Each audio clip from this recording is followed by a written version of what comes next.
Hello my beauties. So today's video is going to be about fragmented soul wisdom, sort of everything I've learned the last few months, the last 9 months, about this sort of aspect or component of what our souls can do and achieve to fully express their growth and expansion. So everything shared today is just what I know to be true, what I have been personally shown. Nothing has been researched or Googled. There's nothing wrong with that, but this was something I'm trying to become more into that pure place, because it's really exciting when I channel something and I'm like, that's too weird. And then by just, just how the universe works, then someone else will be talking about it. And I'm like, oh, cool. I didn't realize that that was a thing.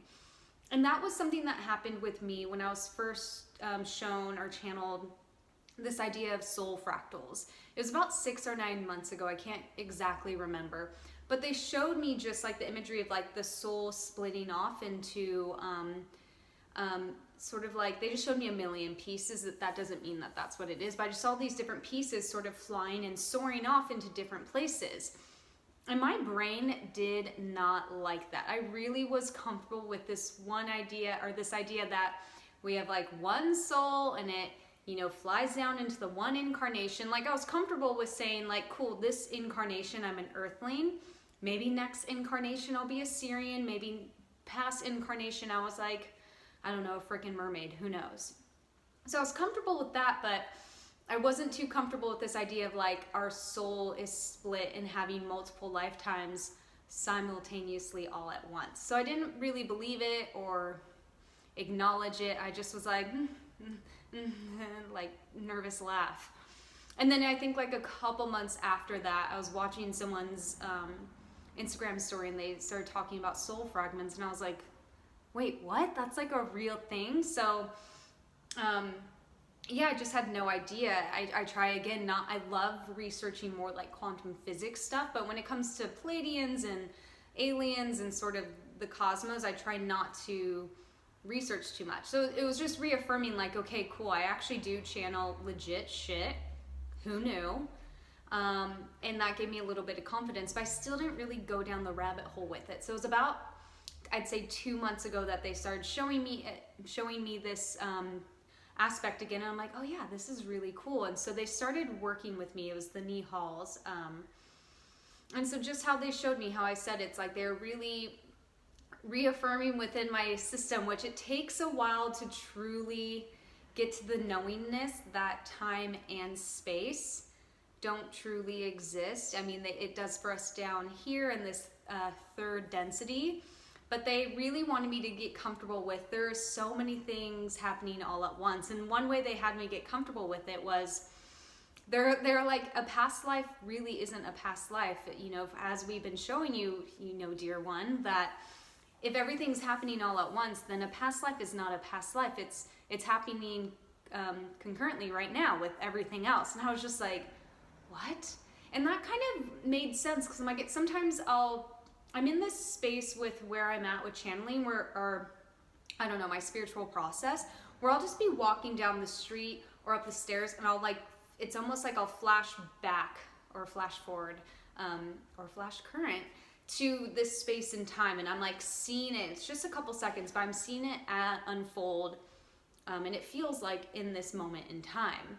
And I always wonder that, like with past lives, I'm like, are we jumping back, or like what is that? So that was one way they showed me to get really comfortable with this idea that the soul may choose. How they showed me was, it may choose if it really wants to understand what it's like to live through war and famine.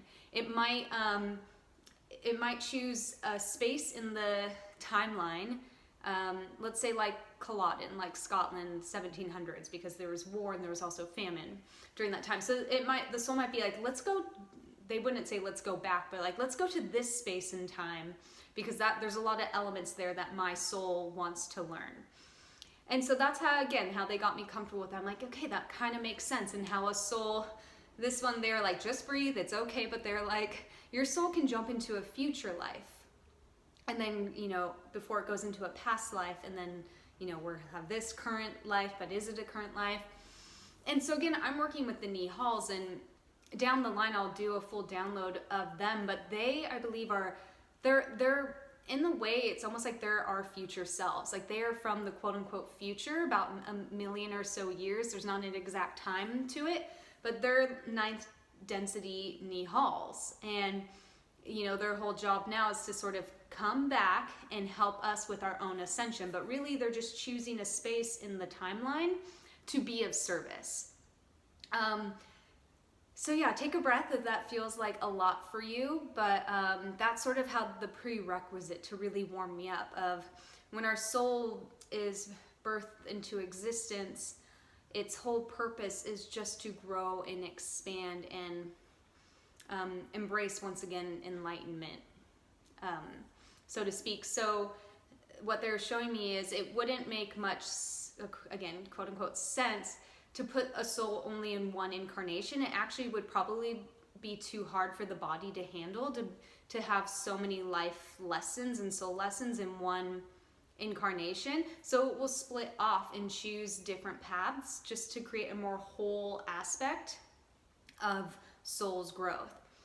And this is why they're like, let's start incorporating these in your sessions. And it's not like, it's just something we can look at in a session, and I've been doing that with them, and it's really quite fun. So I'm just seeing what else my soul is doing in the universe, across realms and dimensions and parallels. There's so much going out there, and they'll show me a lot of, like I have, one second.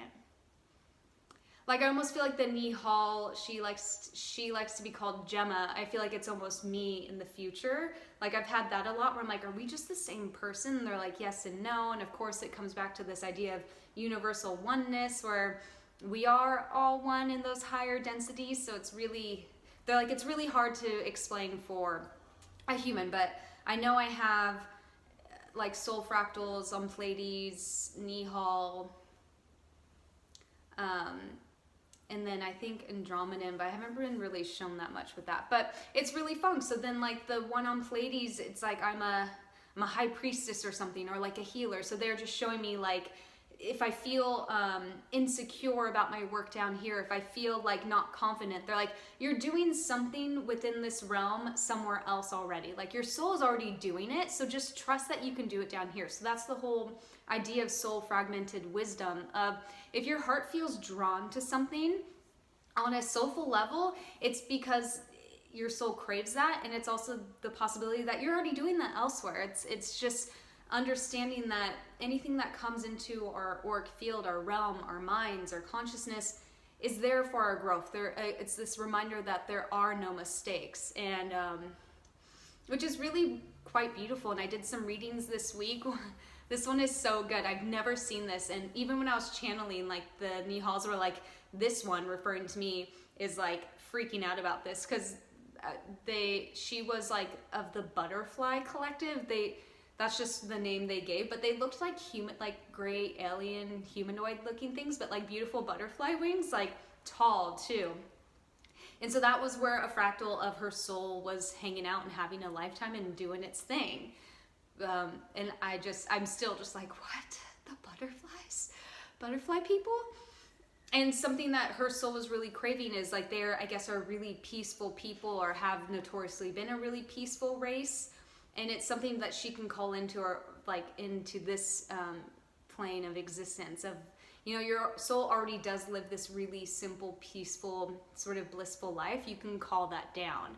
And that's something I've been doing a lot with my clients this week is, what else? Like one woman was growing her business, and so they showed her that she's sort of like this shaman, healer, I forget which race or planet, but just showing like, you're already doing this, so like let's just call that aspect of yourself down. And it's really fun to just see. It's almost like looking at past lives, but current lives, so to speak, or future lives. Some of them are future lives. And I think the whole reasoning that they want me to share this, and I'm sure others are sharing this as well, is to recognize that we are multidimensional by nature, that there's so much that just is beyond our frame of reference here in this third density. And the whole point of this new paradigm, a new earth, is to shift out of this hologram, to shift out of this illusion we have collectively created, and to expand our minds and consciousness to something greater beyond what our sort of human imagination can even dream of or think of. And when we begin to open ourselves up to this idea that we are multidimensional and interdimensional, and we can work with those fragmented selves to create a more cohesive and expansive existence here in the physical plane. Because another thing, how it's shown to me is, I would say, just because of where we are in 3D, we aren't born with the remembrance. We have to come back to that remembering. So how I see it's like a lot of our soul fractals, like my Pleiadian self knows about me.